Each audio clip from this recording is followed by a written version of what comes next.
네, 미국에서 한국으로 오신 선교사님 중에 웨슬리 웬트워스라고 하시는 선교사님이 계십니다. 네, 이 선교사님은 1965년에 한국에 오셔서 57년 동안 선교사로 사역을 하시다가 건강상의 이유로 87세의 나이로 2022년에 이제 미국으로 다시 돌아가셨습니다.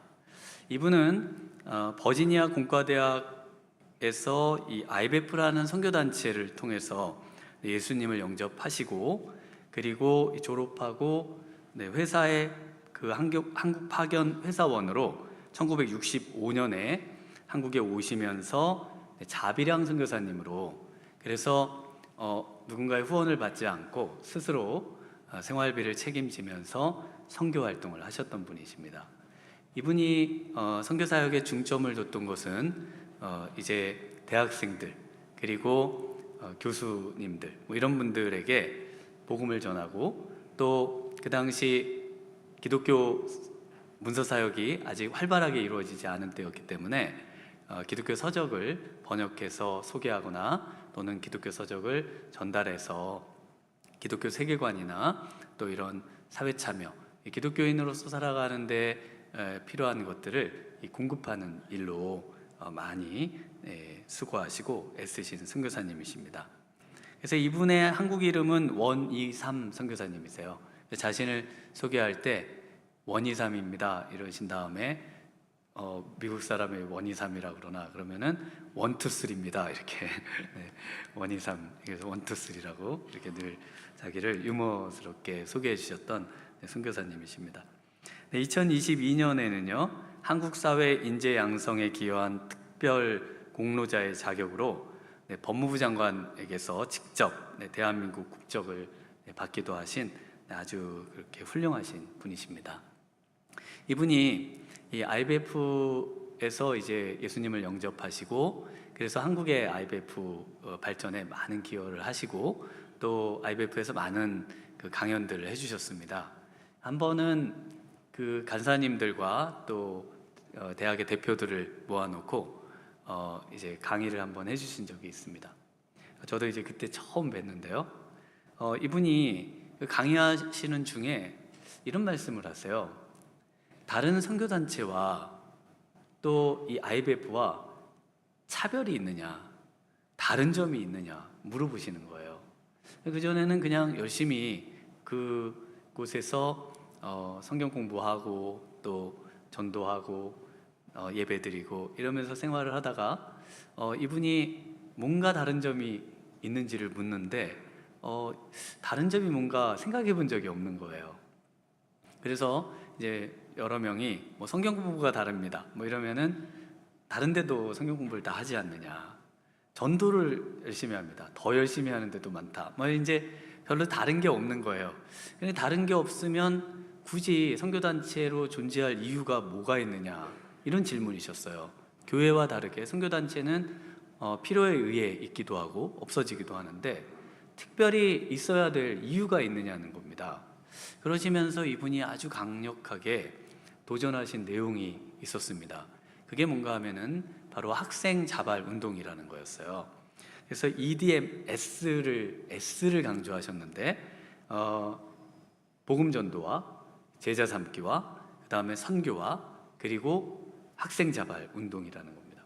그러면서 이 학생 자발 운동, 정말 그 학생들이 건초더미에 모여서 기도하면서 스스로 기도하면서 하나님의 부름을 받고, 그러면서 복음을 전도하고 그곳에서 선교를 나가고 했던 그 자발적인 모습이 이 선교단체의 다른 선교단체와의 차별이다, 이제 그거를 한참을 얘기를 하셨습니다.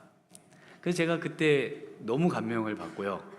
그러면서 그 뒤로부터 늘 어떻게 나는 이 선교단체에서 살아야 되는가, 그래서 학생 자발적으로 내가 할 일을 하면서 찾아야 된다.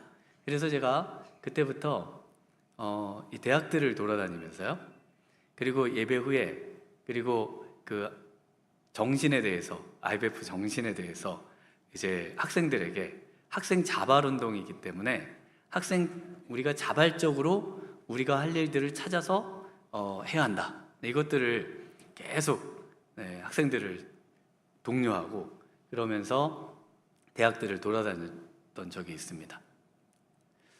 제일 재밌었던 거는 여대를 돌아다닌 거였어요. 그때는 여대를 남학생이 못 들어가거든요. 근데 저는 그 IBF 그 학생협의회 회장의 신분으로 이제 우리 대표들이 그 출입증이랑 다 만들어 주시거든요. 그래가지고 안 가본 여대가 없습니다. 이화여대는 기본이고요. 뭐 전부 다 다녔습니다. 모든 여대를. 덕성여대 스머프 동산도 가보고요. 이렇게 모든 여대를 다 다니는 그런 특권을 주셨는데 그러면서 제가 학생 자발이기 때문에 제가 있던 학교에서 대표를 그만하면서는 그 옆에 있는 학교에 간사님이 없는 학교에 가서 이제 모임도 인도하고요. 또 복음도 전하고 리더 모임도 하고 또 아예 IBF라고 하는 선교단체가 없는 데는 가서 모임을 만들었어요. 대자보를 갖다 붙이고, 예전엔 다 대자보를 붙였지 않습니까? 그 대자보를 붙이고 그 성경 공부할 사람들 모여라 뭐 해가지고 또 아는 사람 소개받아서 안 만나려고 하는 그 후배를 그냥 끝까지 쫓아다니면서 어떻게든 모임에 나오게 하고 이래가면서 그 모임들을 만들고 그리고 이제 중앙에 부탁드려서 이 간사님을 좀 오시도록 이렇게 하면서 그런 사역들을 제가 무슨 정신에 했는지는 잘 모르겠습니다. 그때 어떻게 했는지는 잘 모르겠어요. 근데 그렇게 살아야 될 것 같아서 그냥 열심히 그렇게 살았던 그 대학 생활의 그 기억들이 있습니다. 왜 그렇게 했는가? 나는 어떻게 살아야 되는가? 내가 우리 그 단체 안에서 정말 어떤 모습으로 살아야 되는가라고 하는 것을 명확히 이해하면서부터 이렇게 살아야 되는 거구나. 그래서 각 대표들한테 연락했어요. 모든 행사들 그 다음에 모임들을 다 주관하고 그리고 전부 그것들을 같이 해나갔던 그랬던 그 좋은 추억들이 있습니다. 오늘 28주년을 맞이하면서 정말 우리 교회에 다른 교회와 차이점이 있을까? 과연 우리 교회를 향해서 우리 하나님께서 이 교회를 향한 정말 하나님께서 우리에게 뭔가 본질적인 것을 요구하신다면 그것이 무엇일까? 이것들을 우리 오늘 이 시간에 한번 같이 생각을 해보면 좋을 것 같습니다. 다른 교회와 차별이라고 해서 완전히 동떨어진 어떤 것을 의미하지 않습니다. 그것은 우리 교회를 세워주시는 그 본질의 그 내용, 바로 하나님께서 교회를 세우시고 교회가 본질을 추구하는지를 물으신다는 것입니다. 성경이 원하는 교회의 본질에 과연 충실한가? 그리고 그것에서 파생되는 하나님께서 우리에게 주시는 고유한 것들이 우리 안에 있는가? 이것들을 같이 한번 생각해 보도록 하겠습니다. 먼저 교회에는 놓칠 수 없는 본질이 있습니다. 본질이 있는가? 과연 교회가 가져야 되는 근본적인 것이 있는가? 라고 했을 때 그것이 성경에서는 있다라고 말씀을 하고 계십니다. 그것이 무엇인지 우리 1절에서 같이 한번 생각을 해보도록 하겠습니다. 한번 함께 읽습니다. 안디옥 교회에 선지자들과 교사들이 있으니 곧 바나바와 니게르라 하는 시므온과 구레네 사람 구기오와 분봉왕 헤롯의 젖동생 마나엔과 및 사울이라. 여기에 맨 앞에 안디옥 교회에라고 되어 있습니다. 굉장히 짧게 안디옥 교회에라고 되어 있는데요. 정확하게는 안디옥이라고 하는 지역에 교회가 존재함에 따라 이렇게 되어 있습니다. 문자적으로 하면. 그래서 안디옥이라고 하는 지역에 존재하는 교회가 있다라는 겁니다. 다른 말로 하면은 안디옥이라고 하는 지역에 교회의 본질을 따라 이렇게 됩니다. 그래서 안디옥이라고 하는 곳에 교회의 본질을 따라 선지자들과 교사가 있으니 이렇게 이해가 됩니다. 교회가 존재한다면은 반드시 이런 모습이어야 한다는 것을 지금 이 사도행전 13장에서 정확하게 교회라고 하는 것이 어떤 모습이어야 되는지를 말씀해 주고 있다는 것입니다. 그게 안디옥에 있든지 또 오늘 우리가 있는 동탄에 있든지 상관없이 교회라고 한다면은 반드시 이 본질적인 어떤 내용을 가지고 있어야 하고 그것에 충실해야만 된다는 것이죠. 그 본질적인 것의 첫 번째가 무엇입니까? 바로 오늘 읽으신 1절에 있는 것처럼 선지자들과 교사들이 있다라고 말씀을 하고 있습니다. 선지자들은 어떤 사람들인가요? 선지자들은 누구의 말씀을 전하는 사람들이죠? 하나님의 말씀을 전하는 사람들입니다. 그래서 이 하나님의 말씀, 구약 성경은 전부 선지서입니다. 모세오경으로 알려져 있는 창세기부터 신명기까지 모세가 지었는데 모세를 자신을 누구라고 소개합니까? 바로 선지자라고 소개합니다. 그래서 나와 같은 선지자를 하나님께서 다시 일으키실 것이다. 우리 예수님의 오심을 또 예견하면서 자신을 선지자라고 하죠. 그리고 여호수아서부터 역사서로 알려져 있지만 유대인들은 이 역사서라는 호칭이 없고 전부 선지서입니다. 그래서 역사서로 알려져 있는 열왕기, 역대기 이런 서신들은 이런 성경들은 전부 선지서예요. 그래서 성경은 전부 선지서입니다.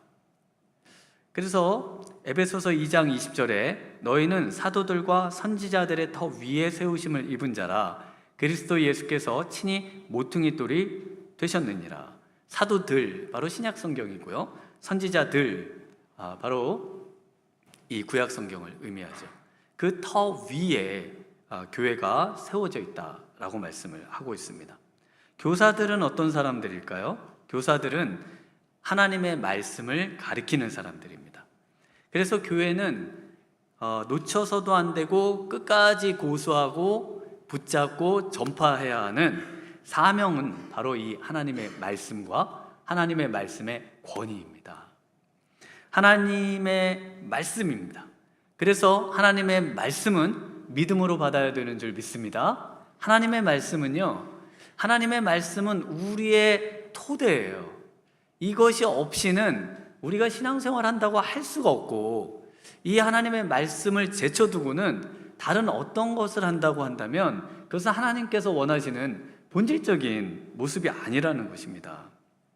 제가 처음 교회에 와서 우리 성도님들을 처음 대면했을 때 했던 설교 중에 하나가 바로 우리 교회가 이 말씀의 맛집이 되는 교회가 됐으면 좋겠다, 이런 말씀을 드린 적이 있습니다. 그때 당시 정말 불황에 다 어려워하는데도 또 코로나로 문 닫는 그런 집들이 많았음에도 맛집은 살아있는 거예요. 맛집은 가면 사람이 너무 많고 미리 예약 안 하면 가기도 어렵고 정말 그 맛집엔 왜 이렇게 사람이 많을까? 근데 한번 가보면 이해가 되죠. 안 갈 수가 없어요. 거기를 안 가는 건 오히려 손해 같아요. 그래서 사람들이 그렇게 많이 모이는데 바로 이 교회도 하나님의 말씀의 맛집이 되면 하나님께서 정말 이 놀라운 은혜와 축복을 부어주신다는 것입니다. 그러면 맛집이 되려면 어떻게 해야 됩니까? 목사님만 잘하면 되시겠네요. 목사님만 잘하면 되잖아요. 목사님이 말씀을 전하시니까. 1차적으로 맞습니다. 그래서 저도 말씀 연구에 저의 모든 시간을 거의 대부분 사용하고 계속 말씀을 준비해서 우리 성도님들하고 나누려고 늘 애를 쓰고 있는데요. 그런데 조금 더 생각을 해볼 필요가 있습니다. 우리 예수님께서 승천하시면서 제자들에게 주신 사명이 있습니다. 그 사명이 마태복음 28장 19절에서 20절이에요. 마태복음 28장, 오늘 28주년인데 아주 우리에게 딱 이렇게 또 28장의 말씀이 눈에 딱 들어오시죠? 거기에 말씀해 보면 이렇습니다. 제가 읽어드려 볼게요. 그러므로 너희는 가서 모든 민족을 제자로 삼아 아버지와 아들과 성령의 이름으로 세례를 베풀고 내가 너희에게 분부한 모든 것을 가르쳐 지키게 하라. 볼지어다 내가 세상 끝날까지 너희와 항상 함께 있으리라 하시니라. 우리 예수님께서 지상에 승천하시기 전에 남겨주신 대위임령, 마지막 명령, 반드시 지켜야 되는 거 무엇입니까? 제자 삼는 것이죠. 그래서 이 제자 삼는 것을 위해서 가야 되고요, 제자 삼기 위해서 세례를 베풀어야 되고요, 제자 삼아서 모든 것을 가르쳐 지키는 완전한 제자로 만들어야 되는 그 주동사는 제자 삼기입니다. 그리고 그 나머지는 이 주동사를 도와주는 그런 이제 형태로 되어 있습니다. 그래서 지금 이 제자란 바로 하나님께서 가장 원하시는 건데요. 안디옥 교회가 그와 같은 삶을 살았습니다. 그래서 사도행전 11장 25절에서 26절에 보면 이와 같이 되어 있습니다. 바나바가 사울을 찾으러 다소에 가서 만남에 안디옥에 데리고 와서 둘이 교회에 1년간 모여 있어 큰 무리를 가르쳤고 제자들이 안디옥에서 비로소 그리스도인이라 일컬음을 받게 되었더라. 바나바가 바울을 찾아서 다소에서 찾아서 안디옥에 데려와요. 그리고 그를 제자 삼습니다. 그리고 이 둘이 큰 무리를 가르치면서 많은 무리를 바로 이 제자로 만드는 사역을 감당한 거예요. 그래서 안디옥 교회는 제자로 가득한 교회였습니다. 그리고 이 제자들을 뭐라고 부릅니까? 바로 그리스도인이다 이렇게 불러요. 그래서 기독교인이라고 불리는 기독교인의 정체성은 바로 제자입니다. 우리가 기독교인이라면은 제자라는 거예요. 여러분 정말 여러분을 나는 예수님의 제자가 맞습니다 라고 말하실 수 있으신가요? 그래서 제자가 또 제자를 만드듯이 여러분을 통해서 제자로 만들어지는 사람이 있으신가요? 아니면 제자로 만들어 본 경험이 있으신가요? 정말 우리가 제자가 맞나요? 내가 제자가 맞는가? 이것이 중요한데, 그러면 여러분을 가르쳤던 제자는 누구신가요? 제자가 제자를 가르쳐야 되니까 그 제자는 위에 제자였던 원래 분이 계셔야 되잖아요. 스승이 계셔야 되고, 그 제자는 또 제자를 만들어야 되니까 그 제자가 계속 제자를 만들어가는 그 말씀. 그래서 하나님의 말씀으로 제자를 만드는 것, 이것이 두 번째 본질에 해당합니다. 이것이 우리의 사명입니다. 그래서 제자가 늘어나는 것을 성경에서는 어떻게 표현을 하고 있는가 하면요, 말씀으로 제자를 만들잖아요. 그래서 사도행전 12장 24절에 이와 같이 말씀하고 있는데, 우리 한번 같이 한 목소리로 읽어보겠습니다. 하나님의 말씀은 흥왕하여 더하더라. 네, 이것이 제자가 늘어나는 것을 표현하는 말씀입니다. 지금 이 상황은 헤롯 왕에 의해서 요한의 형제 야고보는 순교를 당하고 또 베드로는 옥에 갇히는 등 본격적으로 박해가 일어나고 있는 때인데, 말씀이 흥왕한다 라고 말하면서 바로 제자가 늘어난다 이렇게 말씀을 하고 있습니다. 그래서 제자가 늘어나는 것은 상황이 어떠하든지와 상관없이 지속될 수 있는, 지속 가능한 그러한 내용이라는 것을 말씀해 주고 있는 것입니다. 그래서 교회가 참되게 부흥하고 있다는 것은 제자가 늘어나는 겁니다. 제자가 늘어나는 거예요. 여러분이 정말 제자입니까? 여러분이 정말 제자를 삼고 있는지, 우리가 그것이 정말 우리 예수님의 지상 명령임에도 불구하고 너무나 쉽게 놓쳐버리고 그냥 신앙생활을 제자 삼는 사역과는 별개의 말씀을 듣는 어떤 사역으로, 그런 내용으로 생각하는 경우가 있다는 겁니다. 우리 마음 안에는 항상 제자를 삼아야 된다고 하는 그 마음을 마음에 깊이 새겨놓고 그러면서 신앙생활을 해야 한다는 겁니다. 그래서 우리 예수님의 그 사역을 보면요, 예수님의 공생의 기간의 사역을 많은 활동을 하셨지만 그 속에서 가장 핵심되게 중심을 이루면서 하신 사역은 제자를 삼는 사역이었어요. 여러분도 아마 이것을 동의하실 겁니다. 예수님은 12제자를 부르셨고 그 12명에게 자신의 모든 에너지를 다 쏟아부으시면서 사역하신 것을 알 수 있을 겁니다. 이것을 더 명확하게 알 수 있는 것은 우리 예수님이 부활하신 후에 또 누구를 부르십니까? 제자를 부르시죠. 그 원래 불렀던 그 제자 12명을 마지막 승천하시기 40일 동안 하나님의 나라의 큰 일을 지속적으로 가리키면서 제자들과 함께 하셨던 그 모습을 우리가 성경에서 보실 수가 있습니다. 이 정말 말씀이 흥왕하는 것이 제자가 많아지는 것일까요? 그렇습니다. 성경에 있어요. 사도행전 6장 7절에 보면 이와 같이 말씀합니다. 하나님의 말씀이 점점 왕성하여 예루살렘에 있는 제자의 수가 더 심히 많아지고 허다한 제사장의 무리도 이 도에 복종하니라. 하나님의 말씀이 점점 왕성하는데요, 이 왕성하니까 예루살렘에 있는 제자의 수가 심히 많아집니다. 하나님의 말씀의 왕성과 제자의 수가 늘어나는 것은 동일한 겁니다. 그래서 하나님의 말씀이 우리 가운데 넘쳐난다고 하는 것은요, 제자가 점점 많아지는 것을 의미한다는 겁니다. 우리가 말씀만 듣고 그것으로 멈추는 것에서 우리의 모든 활동이 끝나는 것이 아니라 그 말씀이 제자 삼기의 사역으로까지 연결이 그래야만 우리 하나님께서 기뻐하신다는 겁니다. 그래서 허다한 제사장의 무리도 이 도에 복종하는데요, 이 허다한 제사장의 무리도 제자가 됩니다. 그래서 말씀에 복종하죠. 말씀을 이제 가르쳐 지키게 하라. 지켜야 되는데 제자가 순종해서 지킬 수도 있지만 마음에 원하지는 않아도 복종해서라도 지켜야 되는 그런 제자도의 완성의 모습, 바로 순종과 복종의 그런 모습이죠. 우리 청년부를 시작하면서 제가 이것을 목표로 우리 청년부를 새롭게 만들어 보고 싶었습니다. 청년들을 제자로 삼으려고 하니까 청년들을 제자로 삼을 선생님들이 필요하잖아요. 그래서 그분들을 멘토로 모집을 했습니다. 그래서 가르치는 것이 가능할 만한, 또 나이 차이도 얼마 나지 않으면서 그러나 가르칠 수 있는 분들, 이런 분들을 이제 모아서 이분들과 함께 제자를 삼읍시다. 우리 아이들을 정말 한 영혼 한 영혼 제자로 삼아서 이 아이들을 변화시키십시다.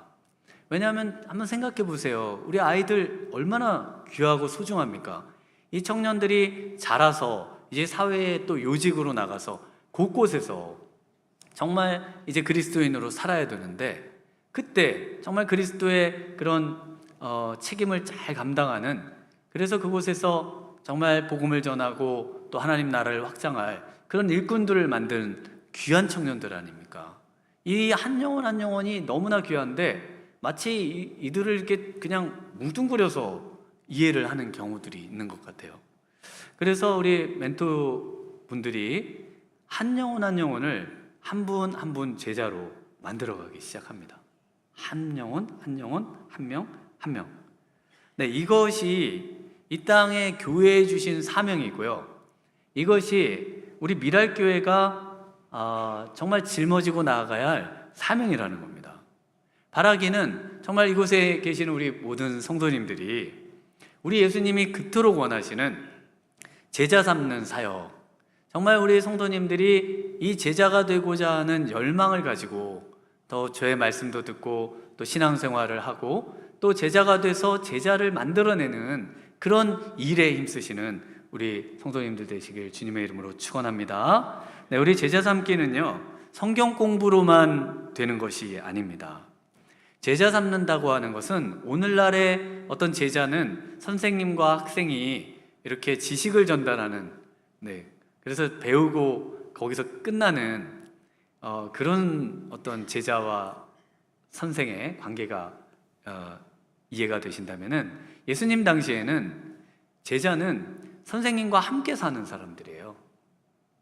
그래서 우리 예수님이 제자들을 부르실 때 뭐라고 하십니까? 첫 마디가 뭐예요? 와보라잖아요. 와보라. 그래서 예수님의 집에 가서 예수님과 먹고 예수님과 함께 생활하면서 예수님의 가르침을 배우는 바로 그 관계가 제자입니다. 그래서 제자 삼는다는 것은 좋은 신앙의 친구가 되어주는 겁니다. 신앙 안에서 사랑해주는 관계가 되는 거예요. 그래서 우리 유대인들의 교육법에 대해서 쉐마 교육도 중요하다, 또 얘기하면서 하브루타 얘기하잖아요. 하브루타 교육이 또 유대인들의, 거기서 하브루타라는 말은 아람어인데요, 원래 뜻은 헤베르, 그래서 친구라는 뜻입니다. 친구. 그러니까 친구가 되어주는 겁니다. 그러니까 선생님과 학생의 권력거리가 없어요. 부모와 자녀 간에 그냥 아주 친구처럼 친하게 서로의 마음에 있는 것들을, 또 궁금한 것들을 물어보고 답하면서 그렇게 서로 친밀함 가운데 만들어지는 것이 제자입니다. 그래서 지난 추석 때 소개해드렸던 책 중에 탈기독교 시대 교회라는 책이 있었습니다. 그 책에는 미국의 그 교회를 떠난 4천만 명의 그 성도들, 또 교회를 떠난 사람들을 이 책을 쓰신 분이 이제 조사를 하기 시작했어요. 그래서 그분들을 다 찾아가서 왜 교회를 떠났는지, 그러면서 뭘 물어봤는가 하면은 어떻게 하면은 교회로 다시 오실 의향이 있습니까? 어떻게 하면 교회에 다시 오시겠습니까? 그거를 이제 계속 조사를 하셨어요. 그래서 그 내용에 그 다시 교회로 돌아오겠다고 하는 그 답의 82%에 해당하는 내용이 이와 같은데요. 내용이 뭐냐면, 교회나 소그룹, 성경 공부 모임으로 초대해 줄 좋은 친구가 있다면 교회로 돌아가겠다는 거예요. 그러니까 교회로 인도해 줄 좋은 친구, 내가 정말 신뢰할 만하고 정말 신앙이 돈독하고, 그래서 그런 좋은 사람만 내 옆에 있어준다면은 나는 교회로 돌아가겠다. 소그룹도 가고 예배도 가고 성경 공부도 하는 의향이 있다. 이렇게 말을 한다는 것이죠. 마치 오늘 본문에 교회에 핍박자였던 사울을 바나바가 고향까지 가서 데려와서 이 바울을 이 교회로 이끌어줬던 것처럼 동일하게 이 좋은 멘토와 좋은 제자가 돼서, 그래서 친구가 돼서 그들에게 다가가 주기만 한다면요, 그러면은 교회에 온다는 겁니다. 몇 프로 가요? 82% 가요. 그 외에는 뭐 좋은 목사님, 또 사회 참여, 뭐 여러 가지 내용들이 있긴 합니다만은 그러나 정말 좋은 친구가 되어주는 것, 이것이 무엇보다 중요하다는 것입니다. 우리가 우리의 자녀들과 좋은 친구가 되어주고요, 우리가 우리의 불신 남편이나 아내의 좋은 친구가 되어주고요, 또 우리 부모님들과 좋은 친구가 되어주는 것, 이것이 관계전도의 핵심입니다. 그래서 심지어는 이렇게까지 이야기를 합니다. 관계전도를 할 때 교회를 왜 가자는 말을 안 하냐고 말할 때까지 잘해주는 거. 그래서 옆에 사람이 이제 가자고 말을 할 때가 됐는데도 말을 안 해서, 알았으니까 이제 그냥 가자 이렇게 이제 말을 할 때까지, 그럴 때까지 정말 좋은 사람으로 옆에 있어주면서 기독교의 선한 영향력을 나타내는 것, 이것이 우리 주님이 원하시는 바로 제자의 모습이라는 겁니다. 2018년도에 교회 내에 흡연실을 만든 교회가 있더라고요.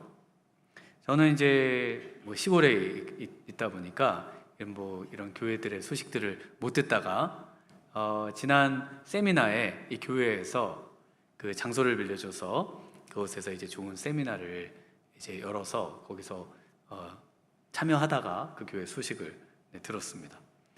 왜 교회에 이 흡연실을 만들었느냐?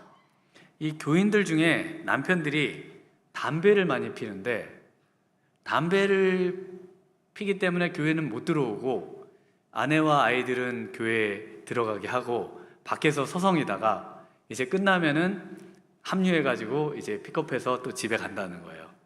그래서 이 서성이는 사람들이 너무 많다. 그래서 이 교회에서 이런 이제 생각을 했답니다. 담배를 피우는 사람은 교회에 오면 안 되는가? 라는 질문에 흡연자도 자유롭게 교회에 올 수 있다. 그래서 교회 내에 흡연실을 만들고요.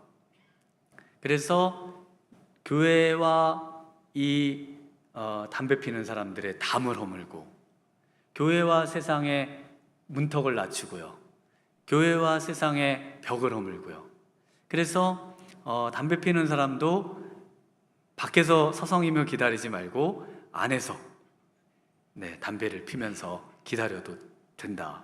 그래서 이제 여기 계시던 분들이 교회에 등록을 하고 또 교회 신앙생활을 하는 그런 일들이 일어난다는 겁니다.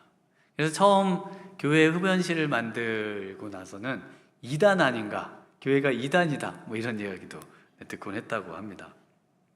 그러나 이 불신자들도 이해하고 품어줄 수 있는 교회, 정말 모든 사람과 친구가 돼서 그 사람들을 주님께로 인도하기 위해 모든 에너지를 다 사용할 수 있는 그런 사람들, 바로 이런 사람들을 제자라고 부른다는 겁니다. 이런 흡연실을 만들거나 이런 일들을 누가 결정할까요? 누가 이걸 만들라고 결정해야 되는 걸까요? 네, 바로 성령님께서 결정하시는 겁니다. 그래서 교회의 본질 세 번째는 성령의 통치를 받는 것입니다. 성령님께서 통치하시는, 또 성령 하나님께서, 우리 하나님께서 통치하시는 첫 번째 모습이 5명의 지도자들의 모습에서 나타나요. 우리 1절을 다시 한번 읽어보겠습니다. 안디옥 교회에 선지자들과 교사들이 있으니 곧 바나바와 니게르라 하는 시므온과 구레네 사람 구기오와 분봉왕 헤롯의 젖동생 마나엔과 및 사울이라. 주를 섬겨 금식할 때에 성령이 이르시되 내가 불러 시키는 일을 위하여 바나바와 사울을 따로 세우라 하시니 이에 금식하며 기도하고 두 사람에게 안수하여 보내니라. 네, 1절만 읽는다고 그러고 제가 2절 3절 다 읽었는데요. 네, 1절에 보면은 5명이 나옵니다. 교회 지도자 5명. 근데 이 5명이 정말 각기각색이세요. 이 첫 번째 바나바는 구브로의 사이프러스에서 태어난 레위 사람, 이름은 요셉이고 사도들이 위로의 아들이라는 이름으로 바나바. 그러니까 누가 봐도 교회의 지도자가 될 만한 훌륭한 분입니다. 그 다음 니게르라는 시므온, 이 사람은 우리 예수님 십자가 질 때 억지로 십자가 진 사람이 있어요. 혹시 아시나요? 구레네 시몬. 바로 이분이 어디 갔을까요? 이분이 여기 와 있습니다. 지금 바로 이 니게르라는 시므온을 거의 모든 분들이 이 구레네 사람 시몬으로 이해하고 있습니다. 그래서 이분이 여기에 와 있어요.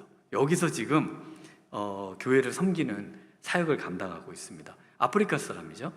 그 다음에 구레네 사람 루기오, 역시 북아프리카에서 온 사람인데 이 아프리카 출신은 과거에는 다 노예였습니다. 우리 세계 열강들이 식민지 하면서 노예로 삼은 그때만이 아니고 이미 고대 로마, 헬라 이때도 다 이 아프리카 사람들을 노예로 많이 삼았었습니다. 그 기록들이 다 있죠. 그러니까 이분도 거의 아마 노예로 있었을 그런 사람으로 이해가 됩니다. 그 다음에 분봉왕 헤롯의 젖동생 마나엔, 이분은 앞에 벌레 먹어 죽은 헤롯이 있거든요. 그 12장에 나오는 그 헤롯 아그리빠하고 어릴 때 젖을 같이 먹고 자란 사람입니다. 그러니까 이 헤롯하고 친분이 아주 두텁거나 친족일 가능성이 많은, 교회를 핍박하고 또 정치적으로나 이런 면에서 교회의 대적이 되는 그런 사람일 텐데 이 사람도 여기에 지금 와 있습니다. 그 다음에 사울, 역시 잘 아시는 우리 바울이죠. 네, 교회를 핍박하고 또 하나님의 말씀에 정통했던 그런 랍비, 네, 바로 이 바울도 이곳에 바나바가 인도해서 와서 교회의 지도자가 되었습니다. 이렇게 다양한 출신들, 그리고 이런 사람들이 합력해서 교회를 이루어갈 수 있다는 것, 이것이 바로 성령님께서 통치하시는 교회라는 모습입니다. 교회는 신분과 인종과 또 어떤 계급과 이런 모든 것이 없는, 그래서 어느 누구나 와서 함께 친구가 되고 서로 신앙생활을 할 수 있는 그런 장소가 교회입니다. 그래서 누구는 이래서 못 오고요, 누구는 이래서 안 되고, 이런 어떤 제한들이 교회에 있다면 성령께서 통치하시는 교회가 아닌 것이죠. 그래서 이렇게 이분들을 세울 수 있는 바로 그런 모습이 어디서 나오는가? 바로 성령의 음성에 민감함에서 나온다는 것입니다. 그래서 읽으셨던 2절과 3절에는 주를 섬겨 금식할 때 성령이 이르시되 바로 내가 불러시키는 일을 위해 바나바와 사울을 따로 세우라고 말씀하시고 그 말씀에 순종하는 모습을 볼 수가 있습니다. 우리가 어떻게 성령의 통치를 받고 성령의 음성에 순종하며 살 수 있을까요? 오늘 2절과 3절에 있는 것처럼 바로 금식, 또 3절에는 이것을 풀어서 금식하며 기도하는 것입니다. 금식하며 기도할 때, 기도하며 금식할 때 성령께서 통치하시고 다스리시고 주관하시는 그런 정말 우리 하나님께서 원하시는 아름다운 교회가 된다는 것입니다. 그러면 나머지 흡연실을 만들든지 아니면 무슨 체육관을 쓴다든지 아니면 장애인 시설을 만들든지 이것은 어떻게 되는 걸까요? 이것은요, 바로 성령께서 그 교회에 말씀하시고 말씀하시는 것을 온 교회가 기도하며 금식하며 듣고 그것에 모두 함께 화합하고 동의하고 그러면서 우리 성령님께서 원하시는, 우리 하나님께서 원하시는 일을 행해 나아갈 때 가능하다는 것입니다. 믿으십니까? 그래서 우리 예수님이 이와 같이 말씀하세요. 마태복음 17장 21절에 기도와 금식이 아니면 이런 유가 나가지 아니하느니라. 그래서 교회의 본질은 세 가지입니다. 말씀과 제자 삼기와 기도하는 교회. 바로 이와 같은 교회가 우리 미랄교회 되기를 축원합니다. 말씀과 제자 삼기와 기도를 통해서 정말 우리 주님만 높임을 받으시고 미랄교회의 왕이 되시는 그런 놀라운 주님의 통치가 임하는 우리 미랄교회가 되기를 주님의 이름으로 축원합니다.